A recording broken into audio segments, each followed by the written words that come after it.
As a team, we got together and discussed our vision. We looked at birth through the age of independence, whatever that might be, and specifically for deaf and hard of hearing students. We don't want to see any students falling through the cracks. So we have considered databases or a database of some type, perhaps giving them an ID and being able to track them through their education. So something like that is what we've had in mind.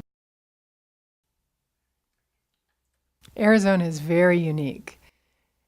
We have a Hispanic community, a strong Hispanic community who has immigrated here from Mexico. We also have tribal communities here, many different tribes. We have communities in rural areas in our state. This is a very big state, and so that has a large impact on what we're doing. We decided to pick this plan because we saw many deaf and hard of hearing students falling through the cracks.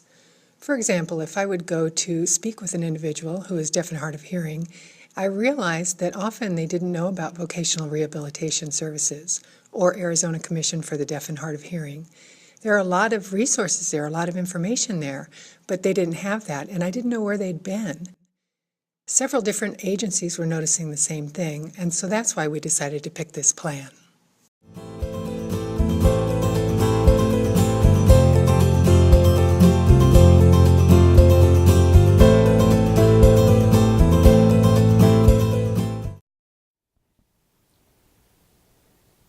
Well, I think we have a wonderful team here in our state of Arizona.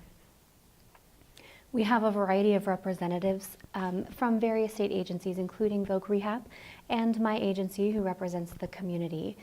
We represent individuals from birth to death, parents of deaf children. We have staff members here at PDSD. So there is a great deal of variety in our group, plus the Department of Education has been involved as well, in addition to the University of Arizona. The individuals come from different backgrounds. Some are deaf, some are hearing, and they interact well together. We have a shared vision, and we have a common goal. Some of the members are newer, and they're not completely familiar with those relationships that are available, so I've been able to connect those players, and it's made it very nice.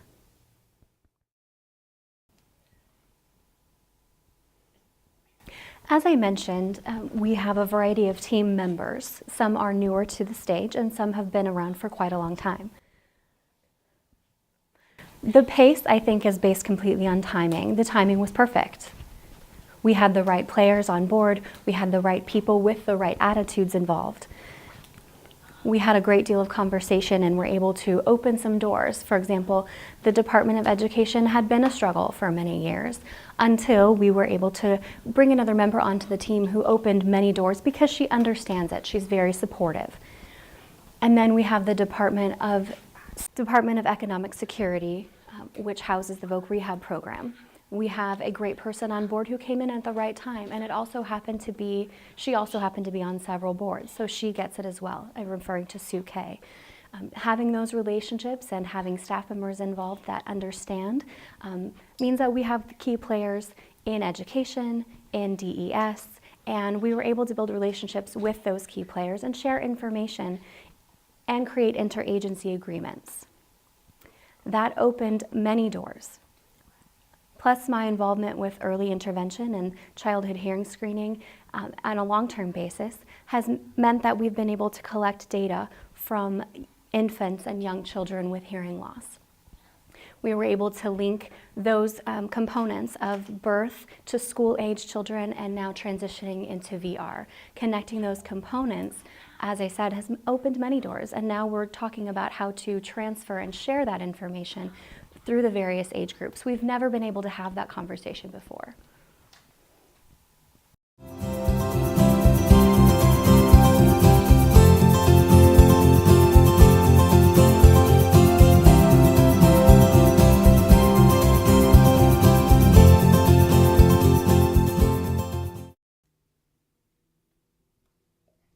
We have had many barriers and opportunities. So I'll talk about some of those barriers that have led to opportunities. One barrier that we've experienced is that the team is not the same as the original team. We've had some turnover and new people join the team, which is fine. those new people have brought new ideas with them, and that's helped us to grow. Some things that we didn't have the first year, we have now. At Arizona School for the Deaf and Blind, we've had some crises, some political crises here.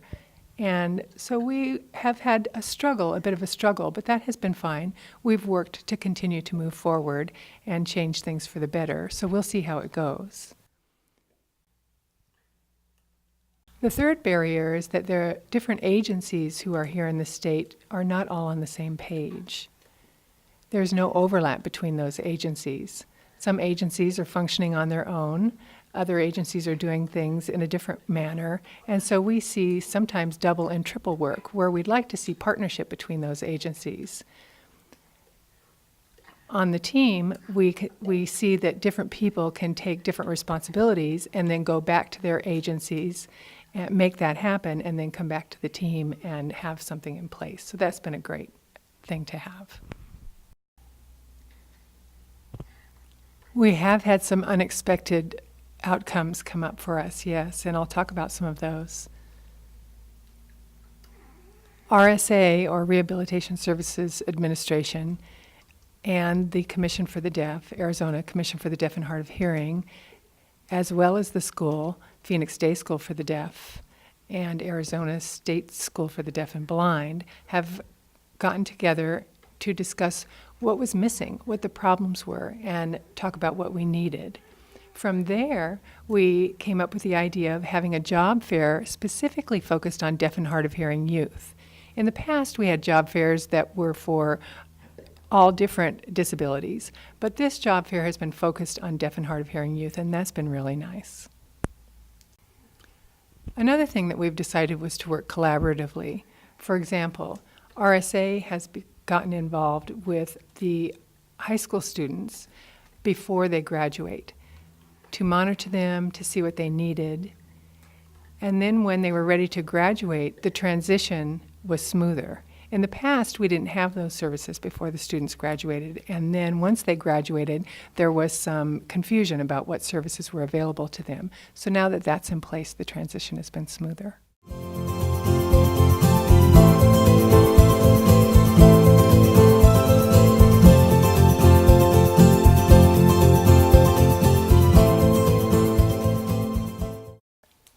There's been several lessons that we have learned in this process. And I think to start with, the first one I would say is not to give up. Systems change does not happen overnight. And you have to keep moving forward. And sometimes you have to move that step forward and take 2 steps back and get a new perspective on things to be able to continue moving forward. We've been working in a system that have worked as silos, and so trying to bridge those silos has been a slow process, probably slower than I would have liked, but we have made progress and we have moved forward. So I think that's one. I think using the opportunities that we have developed from networking and taking those opportunities and using them in different venues as well. We've created opportunities for the students that we've not had before. So I think that's another lesson we have taken away from this process. I think making sure that all the key folks were involved and identifying who those key folks are, I think that's been very key and is something that we've taken back to our own agencies, and we've utilized some of those relationships that we have developed and built outside of just the project. I know that working with, for example, ACDHH in the community, we have done community education presentations, working with PDSD and the school system. We have developed events that have benefited the students outside of the project. And then also working with Department of Ed, we're trying to develop inroads into making data sharing agreements. So all of those things have been a result this networking and getting people together at the table, and not giving up. I think that has been key.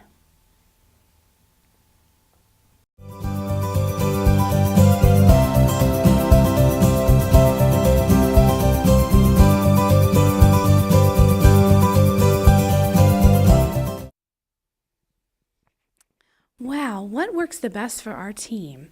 It's developing those personal relationships with the key players of each agency. Well, the reason would be, for example, like with Arizona Commission for the Deaf and Hard of Hearing, we have that relationship with the director and we have the deaf specialist there as well.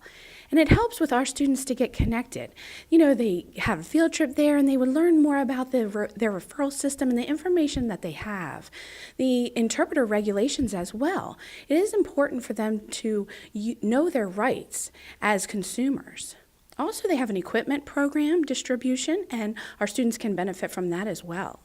Another example would be developing relationships with community colleges, their disability resource centers, knowing the person who runs it there and be able to coordinate with them, going there and having a visit, and learning what the students need to do to request interpreters for college courses, maybe for applying, maybe note takers as well. Especially from the School for the Deaf, they don't have experience, and that's a new experience for them with note takers.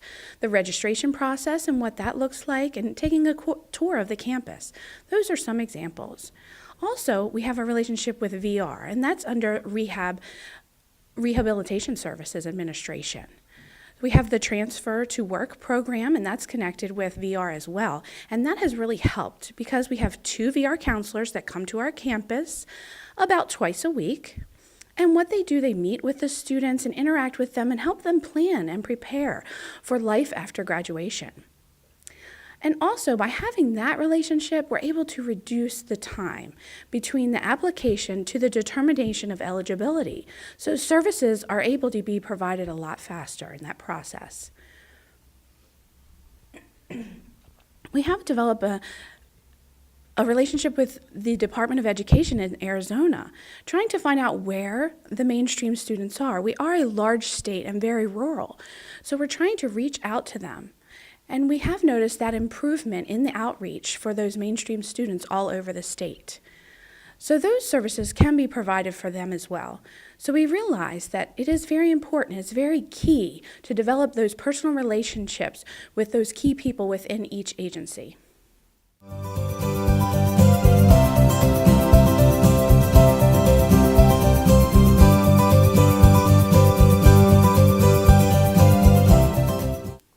I guess the message that I would give is that in order to achieve the improved outcomes for our students, it's imperative that we work together towards that goal.